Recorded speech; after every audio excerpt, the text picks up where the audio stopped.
तुमच्या जागेवर किंवा जमिनीवर जर कोणी कब्जा केला असेल तर तुम्ही घाबरून जाऊ नका, तर आपण त्यांच्यावर कायदेशीर कारवाई करू शकतो.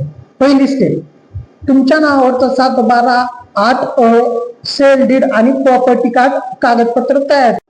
स्टेप 2, तुमच्या जागेवर जर कोणी बेकायदेशीर कब्जा केला असेल तर तुम्ही पहिलं पोलीस स्टेशनला जाऊन तक्रार करा.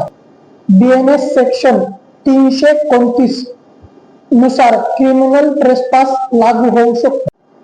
स्टेप 3, सिव्हिल कोर्टमध्ये सूट फॉर पोजेशन आणि इंजंक्शन दाखल करा आणि आपल्या जमिनीवर स्टे ऑर्डर मिळेल. स्टेप 4, जर तुमची फसवणूक झाली असेल तर BNS 318 लागू होऊ शकतो.